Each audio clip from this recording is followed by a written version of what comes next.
Ծածկում ենք մեր աշխատանքային սեղանը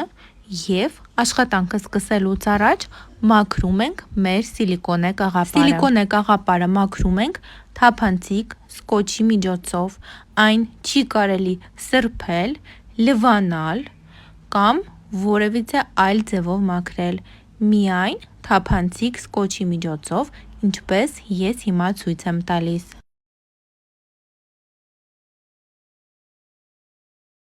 Դրանից հետո հարկավոր է հարթաչափի միջոցով ստուգել արդյոք հարթ է ձեր աշխատանքային մակերեսը։ Եթե չգիտեք աշխատել հարթաչափի հետ, այն շատ հեշտ է։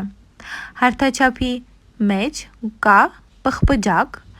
որը պետք է լինի երկու սև գծերի ուղիղ մեջտեղում։ Եթե նա ուղիղ մեջտեղում է, ուրեմն ձեր աշխատանքային սեղանը ուղիղ է։ Եթե այն թեքված է, ուրեմն մի կողմից բարձր է, մյուս կողմից ցածր։ Այդ դեպքում հարկավոր է մոլդի տակ դնել որևիցե թուղթ կամ անձեռնոցիկ, որպեսզի մի կողմը բարձրացնեք և ուղղեք ձեր սեղանը։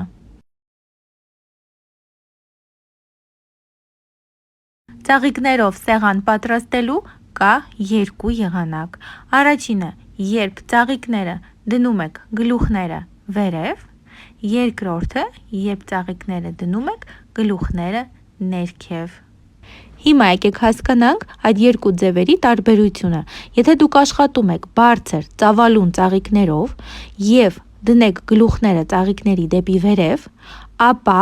հնարավոր է, որ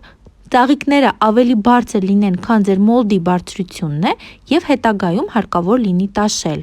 Եվ դուք կտաշեք ծաղիկների գեղեցիկ հատվածը, այսինքն դիմացը, և կստանաք տգեղ պատկեր։ Դրա համար կաշխատեք այդ դեպքում ծաղիկները կդնեք գլուխները ներքև և կտաշեք ծաղիկների հետևի հատվածը,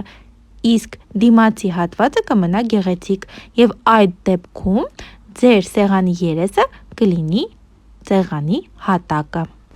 Իսկ եթե ձեր ծաղիկները ավելի փոքր են և տափակ, ապա կարող եք աշխատել գլուխները վերև։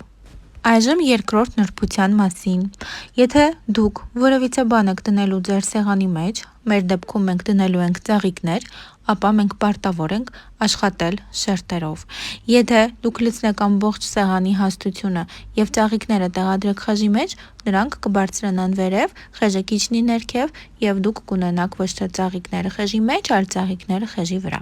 Դրա համար պետք է աշխատել շերտերով։ Սկզբում մի փոքր շերտ ենք լցնում, տեղադրում ենք ծաղիկները, այսինքն կոպիտ ասած դրանք սոսնձում ենք, ֆիքսում ենք, որպեսզի դրանք շարժվելու տեղ չունենան հետագայում, նոր ավելացնում ենք մնացած շերտը կամ շերտերը, եթե կուզեք ավելի գեղեցիկ խորություն ստանաք, ապա ևս մի քանի շերտ կավելացնեք։ Եթե չեք ուզի, կավելացնեք ևս մեկ շերտ և կավարտեք աշխատանքը։ Մեր մոլդը ունի 2.5 սմ բարձրություն, բայց մենք կլցնենք առաջին